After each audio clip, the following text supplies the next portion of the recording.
Rider Time by WozWuzHere. Prologue. Start the Clock. Part 1.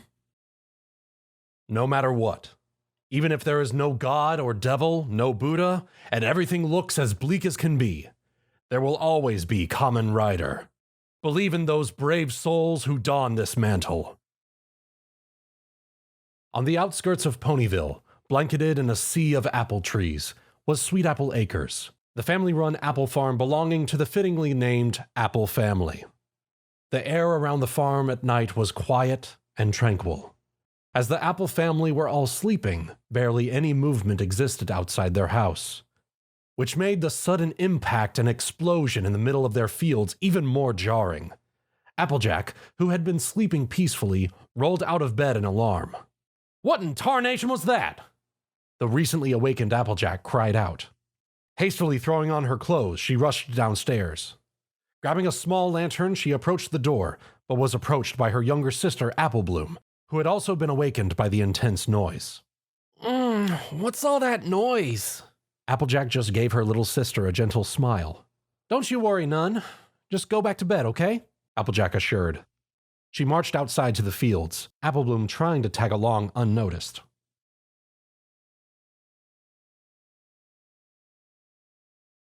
Applejack wandered over to the source of the loud noise. To her shock, a large crater had been dug into the ground nearby, with an unusual metallic object lodged in the crater. Said object looked like a giant tin can that had been hit by a runaway cart. But what was most unusual about it was the bright magenta insignia on it. She hesitated to approach it, remembering a scary movie Pinkie Pie had her and their friends watched. Applejack had always had a very secret fear of alien invaders, but kept it locked away, figuring that nothing like that would ever happen. The scared farmer swallowed her fear as much as she could to approach the strange object. Applejack tensed up as she slowly edged more towards the large object, and promptly ran in the direction of Twilight Sparkle's castle as fast as her legs would let her, when the thing started emitting an incredibly loud hissing sound. She was running with such panic she didn't even notice her sister there, and the same sister ran back to the house and back to bed immediately, hoping this was all just a bad dream. But Applejack's thoughts were stuck on one single idea. "The aliens are here! They're gonna eat my brains!"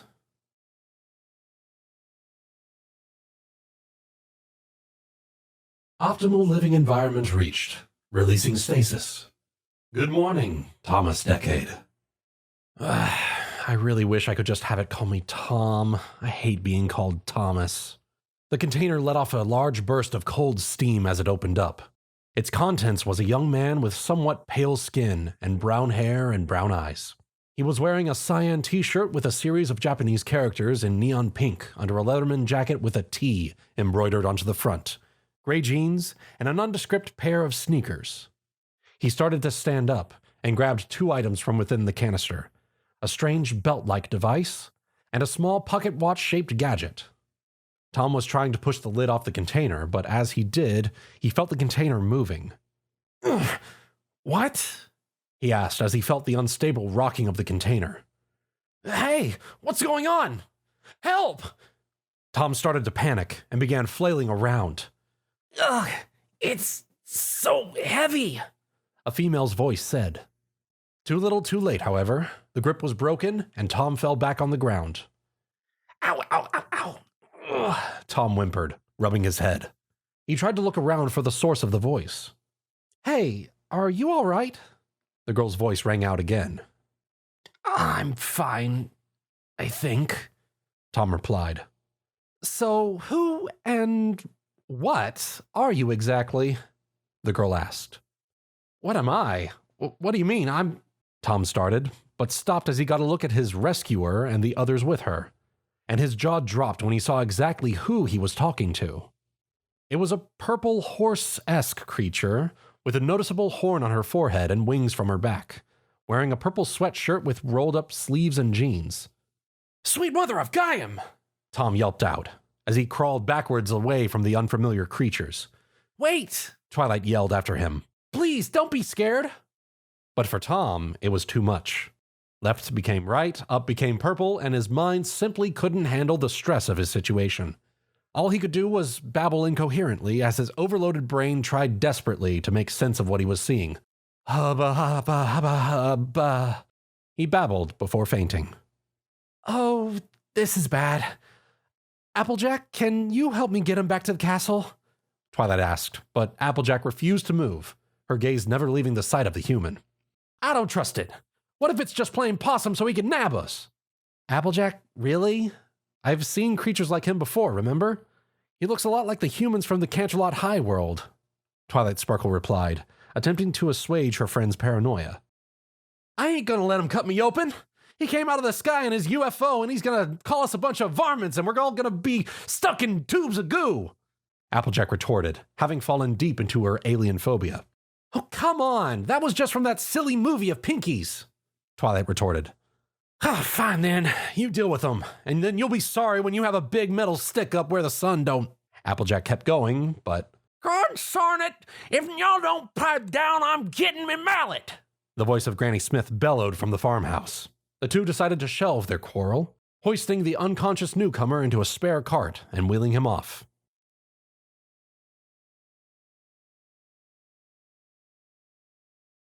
The dawn had just broken over Ponyville. At this time, a certain rainbow-maned Pegasus was about to start her morning workout. All right, I'll do the usual laps around the sky and get rid of the excess clouds while I'm at it, she decided. She had put on a tank top and a pair of gym shorts, as well as a well-worn pair of sneakers. As she headed out, however, she noticed that someone had left her a package. Huh? I wasn't expecting anything. Must be from one of my fans. She opened the box to find what appeared to be some sort of red and blue colored watch. A watch? Am I supposed to time myself with this? She looked it over and tapped the button on it. At that time, the watch started to spark and zapped Rainbow Dash with red and blue bolts of energy. Rainbow let out grunts of pain as the watch turned into this energy and entered her body.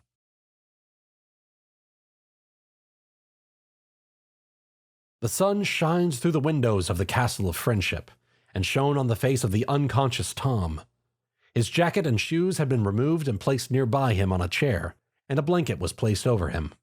He was currently sleeping on his side, trying to lean away from the sunlight. Ugh. Tom groaned as he roused from his slumber. What happened to me? But his eyes widened as he remembered what had happened. He began to panic. Okay. Tom, don't panic. Tom tried to reassure himself out loud. They didn't look like any of the rider monsters, and they brought me to a bedroom instead of a cell. So they aren't going to attack me. Right? The door began to open, and a young purple dragon walked in nonchalantly. All right, so I gotta clean the guest rooms and... Spike was saying, but stopped when he noticed Tom. Hi? Spike greeted nervously. Phantom! Tom yelped out. Phantom? What? Spike was confused. Tom tried to grab something off his left wrist, but whatever he was grabbing wasn't there. My RideWatch! It's gone! As Tom said this, he began backing away from Spike. Stay back! He stammered. I'll just go. Spike backed out of the room slowly. Tom kept his eyes locked on Spike until he was out of the room. After a few moments of collecting himself, he stood up and put his jacket and shoes back on. I can't stay here. I gotta find my RideWatch and then I'll figure out my next move. Tom thought to himself as he slid out the door to the room, keeping himself flattened to the wall. He sidled along the hallway, keeping his eyes and ears open. As he approached the end of the hallway, he heard footsteps. Crap, they're coming this way. Gotta go back. Tom thought to himself again, attempting to sidle in the other direction.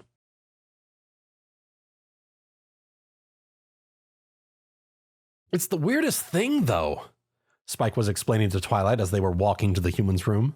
Not only did he freak out, he thought I was a ghost. The dragon kid shook his head. I mean, I'd figure the whole dragon thing would be the first thing he thinks of when he saw me, but still. At that point, they noticed that the door to the room the human was in was open. I shut that door, though, Spike wondered as he and Twilight came to the same conclusion. He's gone! He must have ran away! Twilight yelped. Spike, go stay by the castle door. The young dragon saluted her and dashed to take position. As for Twilight, she began scouring the corridor. Hello? Mr. Human? I'm sorry if we scared you. Please come out, she announced, walking around. Tom, meanwhile, was ducking in a corner and was about to make his escape, but... Ah, there you are, Twilight sighed in relief. Tom was not so relieved, however, as he gave a small yelp and tried to scramble away. Wait, we're not going to hurt you. Please calm down, she pleaded, but the pleas fell on deaf ears as the terrified human continued to run away. Twilight chased after the human, trying to explain herself. Finally, she managed to catch up when he ran out of room and was backed up against the wall. Tom was afraid, but knowing he had no escape, swallowed his fear and resigned himself. If you're gonna kill me, then just get it over with, he requested, a defeated tone in his voice. Twilight looked hurt at what the human said. Why did he think she wanted to hurt him at all?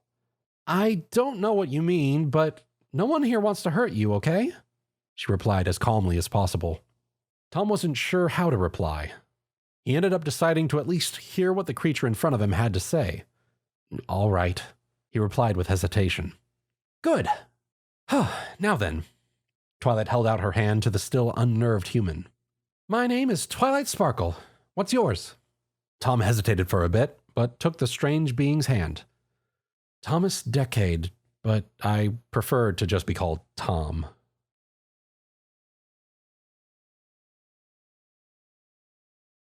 As Rainbow Dash was flying around Ponyville, busting the clouds to clear the sky, she found herself struck with inexplicable headaches. Ugh, note to self, don't binge on double chocolate brownie batter ice cream before bed. She shook her head and resumed her work. On the ground beneath her, however, a shrill shriek pierced the air. Rainbow flew closer to the ground to scope out the situation and hopefully find some needy ponies to satisfy her ego. What she found, however, was objects spontaneously crumbling or exploding. My flower pots, they're all ruined, Daisy of the flower trio cried. The horror! The horror! Roseluck joined in, belting out what may as well have been her catchphrase at this point. And their crying and shrieking was punctuated by a rush of loose vegetables pouring down the streets from a bunch of collapsed market stalls. What's going on? Why is everything breaking? Is this a reaction or an action? At that last thought, Rainbow stopped herself. Wait, why am I thinking about reactions? I need to save the day. She rushed down and began flying around to corral lost produce and protect the town.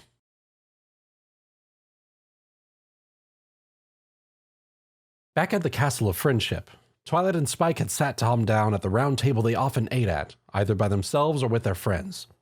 However, while Twilight was relieved, and Spike was trying to be welcoming, their guest was still incredibly unsettled by everything he had experienced in the past hour, let alone his landing the previous night. Twilight had offered Tom a cup of tea, which he accepted. He clasped the cup with both hands and stared down at it. Thank you, he said shakily.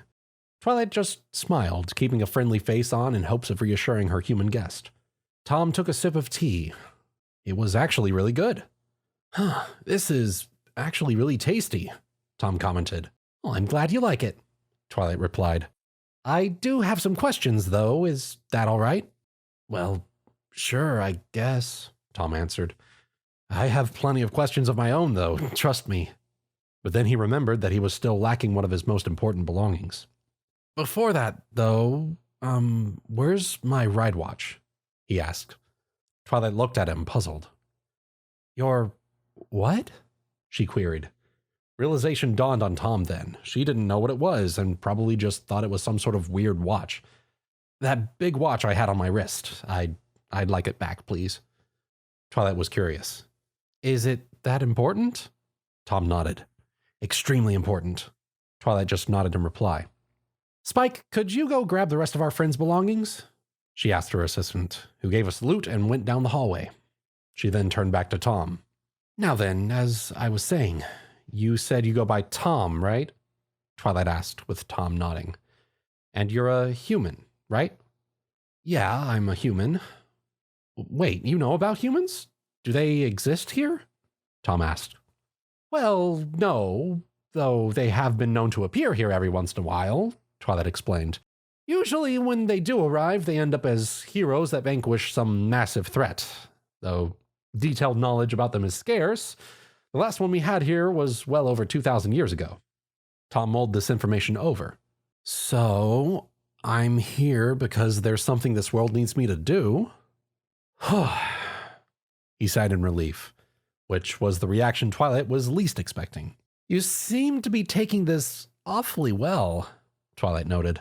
If I was in your position, I'd probably be hyperventilating by now, she remarked, speaking from prior experience. Well, whoever did choose me to come here at least chose someone equipped to handle situations like evil villains and the like, the human replied. And you're wondering why, I presume? Tom asked, an air of confidence and pride filling his voice. Twilight nodded. Well, it's because I am Tom Decade, and I'm a Kamen Rider, Tom pronounced loudly. In training, he added quietly. Twilight just stared blankly. I'm sorry, you're a Kama what? She asked, utterly baffled. Tom stopped, a realization dawning on his face. Right. I didn't think about whether you had them here or not. Once again, he cleared his throat. Well, Kamen Riders are a lineage of heroes from the world I'm from. Each one stood up against evils that threatened the people of the world, either after suffering terrible fates or gaining powers from the same source as a threat. But no matter what, the Riders still stood for the freedom and happiness of everyone. That's what it means to be a Kamen Rider, Tom proclaimed. Twilight just sat there dumbfounded. Either you come from a very strange world or you read way too many comic books, she replied after a few seconds. At that time, Spike came back, holding the watch that Tom was wearing before he passed out. This is it, right? He asked, showing the watch to Tom. Tom took the watch from the young dragon and looked it over. Yep, this is my ride watch. And with this, I can become a Kamen Rider, the human explained. Still, I have a lot of questions. Yeah, I have a question too. Why did you think I was a ghost? Spike asked. Tom was confused, but realization dawned on his face. Oh, no. When I said phantom, I meant, on second thought, that would be a really long story to tell, he replied. Let's just say the word phantom means something entirely different to me. Twilight and Spike just looked at each other, and Spike shrugged. Just then, a series of screams emanated from the nearby town. All three of them stood at attention. Something's going on, Tom declared. He started running towards the door, but Twilight cut him off. Wait a second. If you go out there, you'll probably make everyone panic more, she explained. Tom just shook his head. If I just let the people panic, I'd be spitting on everything I believe in, Twilight. So I'm going. He rushed past her and ran as fast as he could out of the castle. Spike, I need you to send a letter to Princess Celestia as fast as possible, Twilight requested. I've got to go after him. Spike just saluted and went to get a scroll. Twilight, meanwhile, ran after the human. Tom ran headfirst into town square, where he was witness to the destruction. Structures and houses crumbled to pieces. Valuables and resources stuck under what appeared to be stone numbers and equations. And a lot of very confused and very frightened ponyfolk. Of course, with Tom being an alien that none of them had actually seen before, many of them were staring at him with shock and fear, except for one mint-colored unicorn whose face was overflowing with a sense of joy, like she won the lottery, a Medal of Honor, and the Equestrian Buckball League at the same time. But as he advanced through the crowd, he noticed that several of the nearby walls had various complicated physics formulas and equations scrawled across them. And then he saw her. A cyan Pegasus with a rainbow mane and tail, wearing a white lab coat over a tank top and gym shorts, scribbling more equations across the wall. For some reason, she was emitting sparks of red and blue energy. Who? Tom wondered to himself. Rainbow Dash! Twilight's voice rang out behind the human. Rainbow Dash? Is it just me, or do a lot of these creatures' names sound like dessert flavorings? Tom pondered to himself. But he put that thought aside so he could focus on figuring out what the problem was. Twilight walked up to the Pegasus. Rainbow Dash, hello? But it was no use. She was too absorbed in her scribblings to notice. Annoyed, Twilight took a deep breath. Rainbow Dash! She shouted, using the Royal Canterlot voice skill that was bound to get anyone's attention. It seemed to draw Rainbow out of her trance, somewhat. What is it, Twilight? I'm so close to solving this equation. If I can find the answer to this, I'll have found a mathematical formula on achieving greater percentages of coolness. This stunned Twilight. The Rainbow she knew wasn't keen on what she herself described as egghead things, let alone complex equations. And the more she scribbled, the more red and blue energy sparked off her. What's happened to you, Rainbow Dash? Are you feeling all right? Twilight asked with concern. A small tuft of Rainbow's mane stuck up, and she looked at her friend with annoyance. No, I can't do this right now, Twilight. I have to solve this. I have to, she said, growing increasingly manic with both her words and actions. I'm gonna solve this, and then I'll be known as a genius. I will be a genius. I am a genius. The energy sparks began covering her body at these proclamations, until she suddenly hunched over. Ugh. She groaned in pain. I am a genius! The red and blue energy seemed to give way to black bolts of energy that seemed to cover her entire body. I am build. The black bolts swarmed over her, and she screamed in pain as they seemed to engulf her.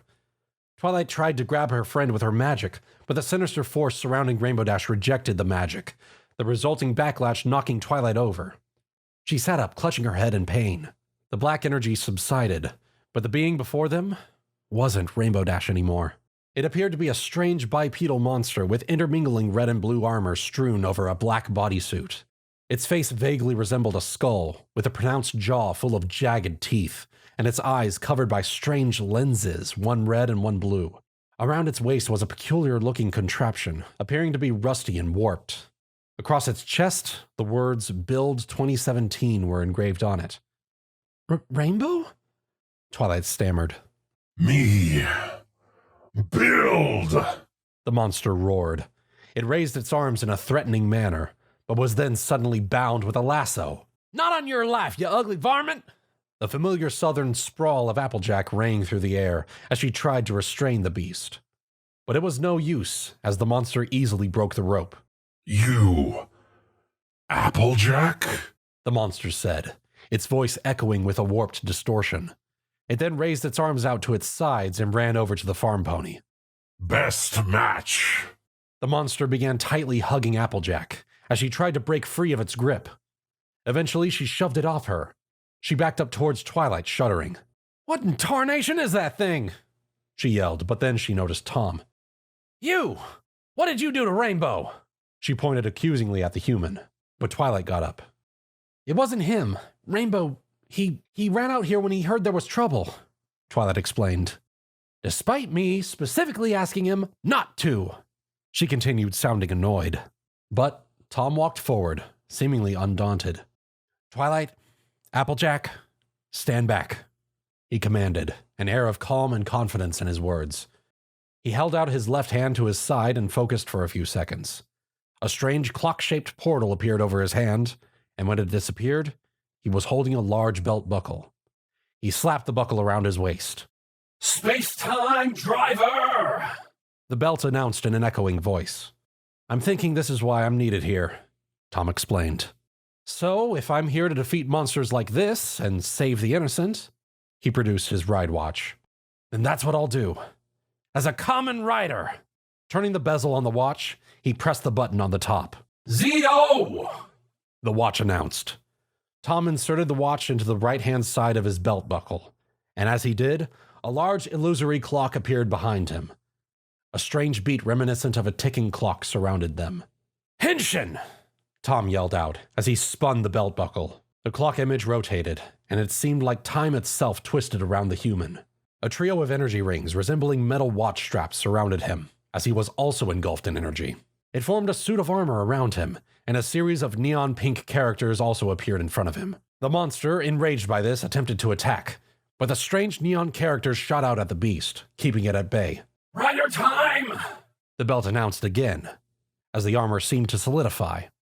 The armor that Tom now wore was a black bodysuit with many metallic accents, and noticeable watch motifs such as a large watch strap going down the center of the armor's midsection, and crown dials on its knees. The helm sported 2 clock hands that seemed to act as a crest, and the floating neon symbols attached themselves to the helmet's face, where the eyes should be. Tom, is that you? Twilight asked. The transformed human nodded. I am Kamen Rider Zeo, Tom declared, striking a pose. I promise you, in the name of the Kamen Riders, I'll save your friend.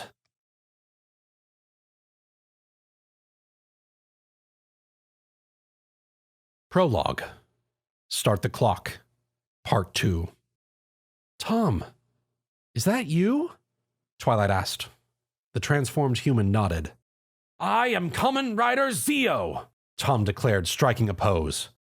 I promise you, in the name of the Kamen Riders, I'll save your friend. Twilight was having trouble processing what had just happened. One of her best friends had turned into a monster, and now the human who came from a completely different world transformed into an armored warrior in front of her. Even among the strange things Ponyville was often exposed to, the Everfree, the villains that she and the girls had to face on a semi-regular basis, and even some of the town's own denizens, this was still surreal to her. It was almost like one of Spike's comic books had come to life before her eyes. Again. But she snapped out of her trance when she saw the bizarre monster that had once been Rainbow Dash lunge at her.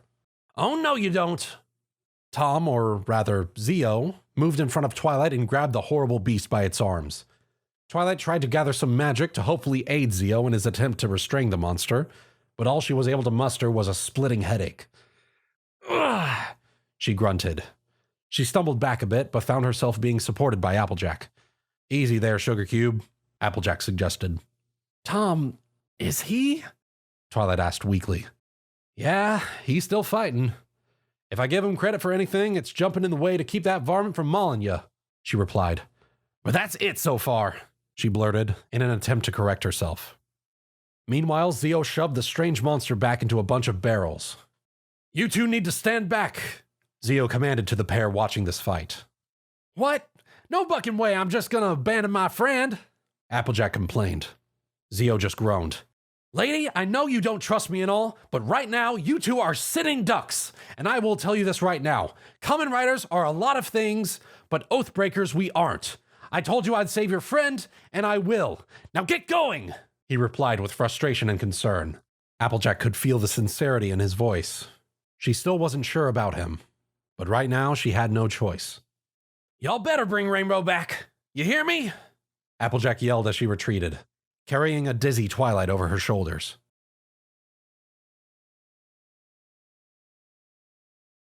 Zio's sights were locked onto his opponent.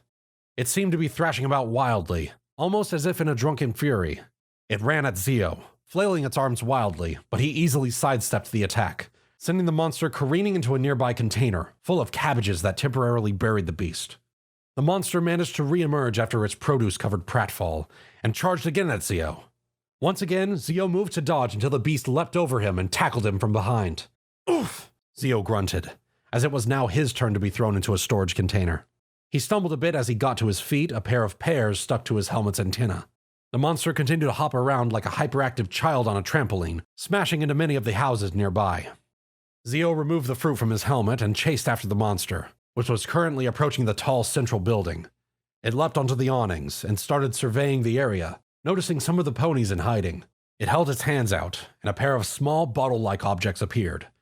The monster pointed the bottles at the cowering creatures as they were transformed into particles and absorbed by the monster's bottles. Swimming.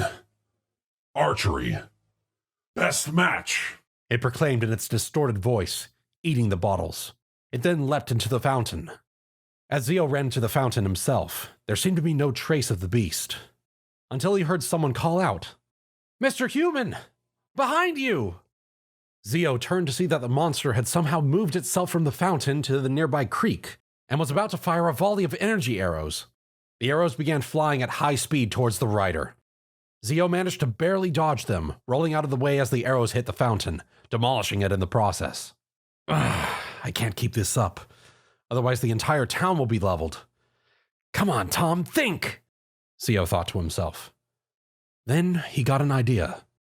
I hope this works. I haven't tried this in the field yet. He took a deep breath and held his hand out in front of him. A small, clock-shaped portal appeared around his hand, and a sword fell out of the portal, Zio gripping its hilt. Edge of time, the sword announced. Unplus, the monster fired another volley of energy arrows, Zio slashing at some of the arrows to deflect them.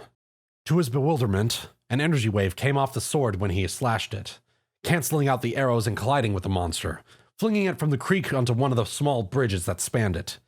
The monster roared with anger and jumped to the very top of the tall building. Zio ran up to the same building and jumped up onto the awning, attempting to scale the building himself. But the monster started firing more arrows, leaving no chance of reprisal. Right. What else? Zio remembered that his weapon had another mode, and folded the blade backwards. The sword he was now carrying now resembled a makeshift gun. Gun! The weapon announced, and Zio took aim and began firing his own projectiles. Many of the fired rounds on both ends met each other mid-air, exploding upon impact, and a few of Zio's bullets managed to strike the monster in its legs, causing it to tumble off the building. The monster landed on the pavement, and it lay there, vulnerable. It's now or never. Zio dismissed his sword back into the clock portal, and clicked the button on his ride watch. Finish time! The belt announced, as Tom crouched down, readying himself for a big leap. The monster got to its feet, and upon noticing what Tom was doing, tried to retreat, but it found itself blocked by neon pink projections, all saying the same thing. Kick. Zio! The belt announced as the rider leapt into the air, and extended his leg as he fell towards the beast. Time break! The belt continued as the kick projections all gathered to him, and nestled themselves on the sole of his shoe. The kick impacted the monster with an incredible force, resulting in a large explosion. The monster was incredibly damaged, red and blue bolts of energy arcing across it. It stumbled a bit, but the monster seemed to return to the blackened energy, which compacted itself into a watch shape. As for Rainbow Dash herself, she was back to normal, having fallen over from the trauma. The watch that contained all the evil power landed in front of her, still covered in a black miasma. I did it, Zio muttered to himself. I did it! I beat my first monster! He cheered, but his priorities immediately reset to the fallen Pegasus. He lifted her arms slightly and felt her pulse. She's still alive and still breathing. At that time, Zio's ride watch began to glow brightly. Huh? He said, removing the ride watch from his belt and discarding his armored form. A beam of white energy shot from Zio's ride watch, blasting the other watch and removing the evil from it, until all that remained was a similar red and blue watch. Another ride watch. Tom wandered over and picked it up. Something's familiar about it. And of course, I can't remember any of the stuff from history class. Tom shrugged and pocketed the new watch. He lifted Rainbow Dash in his arms and carried her back to where the castle was.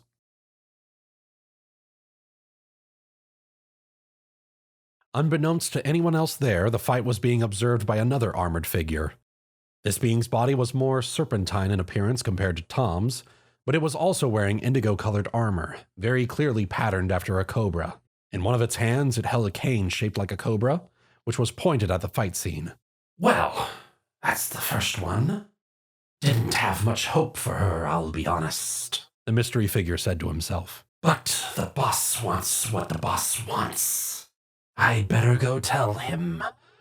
Really don't want to piss him off, the figure noted, as it opened a strange black portal and retreated into it.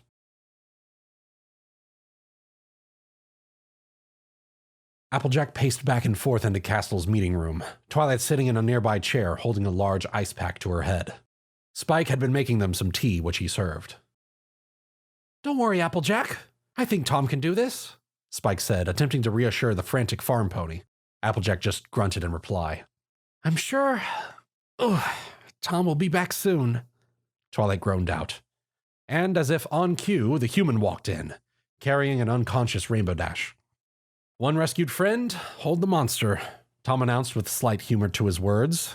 And, just like that, Applejack knocked Tom over to get to her friend. Rainbow Dash, speak to me! Applejack shook her friend violently. Rainbow Dash grunted and opened her eyes. I feel like I just crashed 5 times over, she whined as she realized her surroundings. What happened? She asked, but felt the bone-crushing embrace of Applejack. See, Applejack? He did it, Twilight reminded her. Applejack was still hugging Rainbow tightly, and Rainbow was still confused. Can someone please explain to me what the hey is going on here? The annoyed Pegasus shouted out. Applejack released her grip somewhat. Well, something happened, but Tom there got you out of it, Applejack explained, missing more than a few details. Tom? Rainbow questioned, as Applejack pointed to the human, splayed out on the floor in a daze. I'll clear this game with a giant melon, Tom groaned out in a complete daze.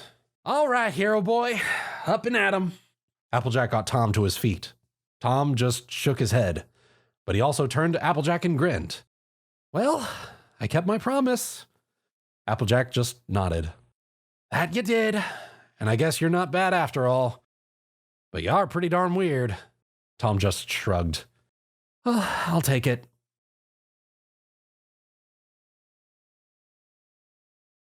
A short while later, a crowd of ponies were gathered around the entrance to Twilight's castle. Many of them were gossiping among themselves about the monster, as well as the mysterious armored hero that had defeated it.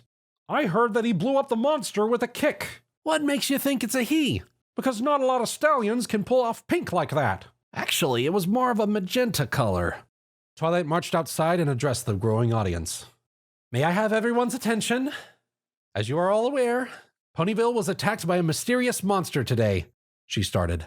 We know that part. It ruined most of the square, and my cabbages, one of the gathered ponies shouted. Twilight just rolled her eyes and continued. But it was defeated by a hero and a new friend. May I present to you Tom Decade, otherwise known as Kamen Rider Zeo. At that, Tom walked out sheepishly and nervously waved at the audience. Hi, everyone, he stammered out. The ponies had many reactions, from surprise to disbelief, and one of them, the same mint-colored unicorn from earlier, was beaming with excitement. Said pony ran through the crowd and got into Tom's face. Can I help you? Tom asked. The pony just stared at him. Human, she droned. Tom took that as his cue to turn around and run from the crazy mare. Come back, Mr. Human! I have to touch you! The mint unicorn gave chase. Another pony, this one cream-colored with a two-toned dark blue and pink mane, chased after her. Ah! Lyra! The other pony yelled in frustration. Twilight and the rest of the crowd just stared in confusion. I have a feeling things are going to get even weirder from here.